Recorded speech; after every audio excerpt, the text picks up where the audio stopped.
Minimalism with your money frees you up to live the life you dream of, the life that really makes the world a better place because you're in it and you're living in alignment with your calling.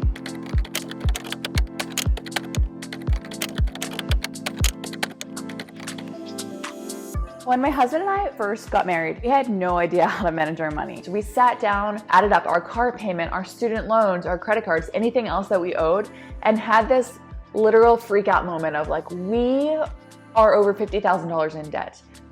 That was a lot of money to us. I mean, like, it's a lot of money. So some people, it's not a lot of money, but for us, where we came from, that was really, really scary. But here, 10 years later, we've been debt-free for over 7 years now. We have been living our Plan A life. It is incredible the things that you can do when you just simply take one step at a time to align your spending with your vision for your life. So it's not just budgeting, it goes a little bit beyond budgeting, and it helps you to align your finances with the values and the life that you want to live. Today, we're going to talk all about minimalism and money management. I'm going to give you 6 clear steps that will transform how you think about money, how you make purchasing decisions, and it will help you to free up some cash to build your Plan A life. So take out a pen and paper and let's get started.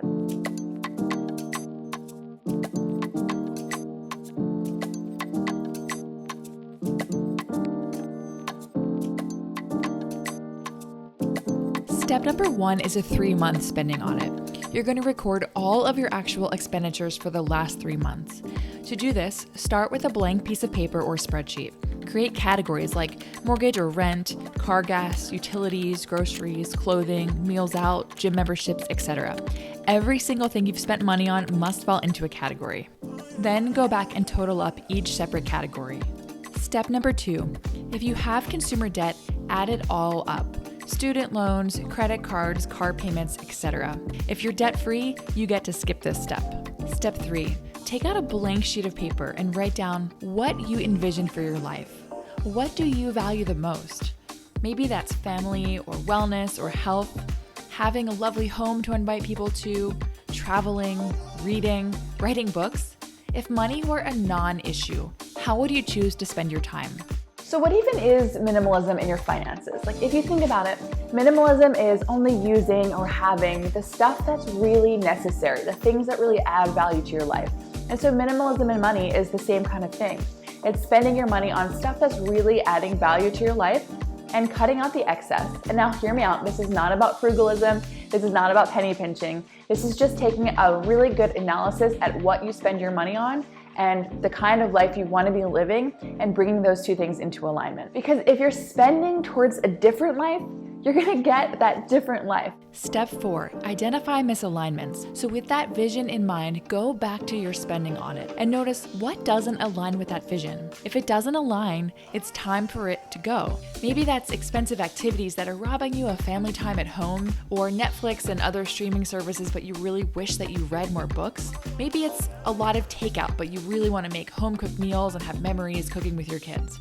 It's time just to look a little more closely at what you're spending your money on, because that tells you what you're spending your time on. In this step, we're calibrating our spending with our life vision and goals. Step 5, take action to declutter your spending. Now that you have your vision in mind and you've identified misalignments, it's time to start decluttering your spending. Start with small, easy wins. Log in and cancel that streaming service you underutilize, or downgrade your gym membership you aren't making the most of. Maybe you decide to stop buying books because you can get them at the library for free. Consider anything that doesn't align with the larger vision of who you want to be and how you want to spend your time.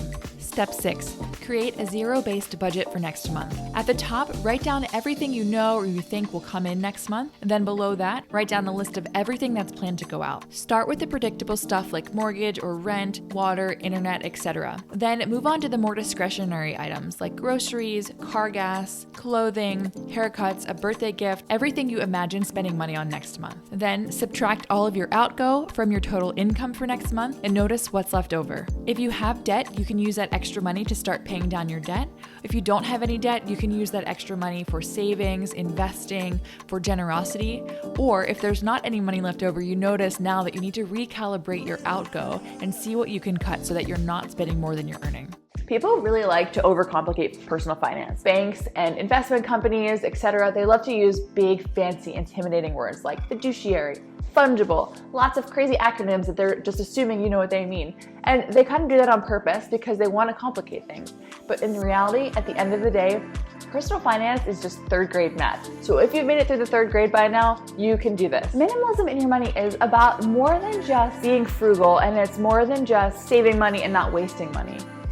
It's bigger than that. It's all about spending your money on things that are truly aligned with you and letting go of everything else. Then your other freed up dollars can be used for other things that are more aligned with your life. Saving and investing in order to free up the time and energy that you need to pursue the things that you want to pursue. For you, that might mean giving more generously, or quitting your job, or downgrading your salary to a more flexible job so that you can travel more, be home with your kids, homeschool, whatever that looks like for you. So if you like this video, please hit that red subscribe button and give it a thumbs up, because it really helps other awesome people like you find this little corner of the internet. I'm gonna wrap this up by quoting Joshua Fields Millburn. I'm sure you know him as one of the two minimalists that sort of made minimalism mainstream. Joshua says, "It takes time to earn money, and my time is my freedom. So by giving up time to earn money, I'm giving up small pieces of my freedom." I hope that inspires you today to take one small step in your finances. Let me know in the comments below what you're gonna shift. Is there something you're gonna cancel? Is there something you're gonna spend more money on? Let me know in the comments. I wanna hear it.